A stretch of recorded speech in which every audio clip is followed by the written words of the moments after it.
gonna take him out to the tent and check his gait. Thank you, David.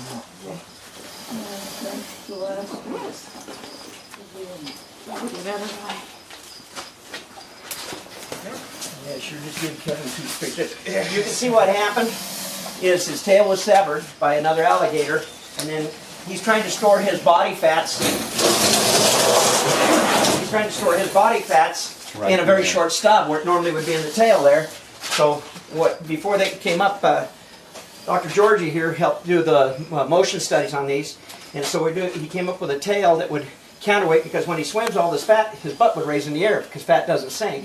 I'm living proof. So anyhow, and so what happens, they got it to where now not only does he walk right, but he's able to lay on the bottom of the pond now. He's able to submerge himself. So what we're trying to do is get him to use the tail to swim, because he dog paddles right now, okay? That's not a natural act. And he is starting to use it because Kyle, the guy that's helping Dan out there in the pond, he actually got tail whipped. Did she tell you? Yeah. Got tail whipped, which means he flinged it over there, and it's quite flexible. So is that weighted then? Yeah. Yeah. Yeah, it's Oh pretty yeah. hefty, yeah. That's very heavy. But you got to remember, it's got to be neutral, and it is made of dragon skin. It is on the outside. And body double, but it's got 800 pounds. It would take 800 pounds to just rip a little piece of this in two. So this isn't that right? 800? Something like that. Yeah, I think that's what Dr.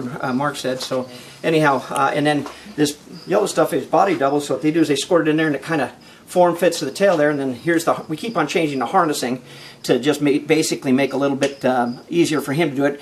What happened? We didn't have this bottom on here. They changed this now, and we're finding that we're having this thing's not wanting to torque off. Before it was just the top of the strap. So when we walk it, tried to torque off. Now we've got more of this, and there's an adjustment strap here. So it's a work in progress.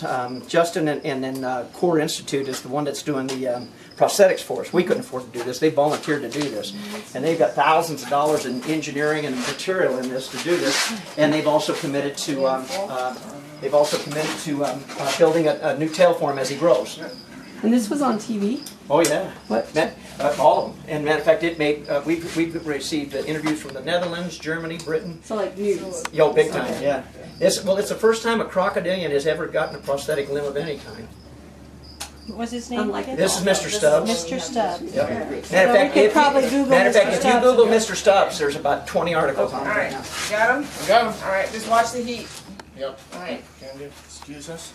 Kevin and him are doing the motion test. What they do is they have the test of when he walked before and what happened, because his hind legs are so strong and he doesn't have a tail most of the time. What happened?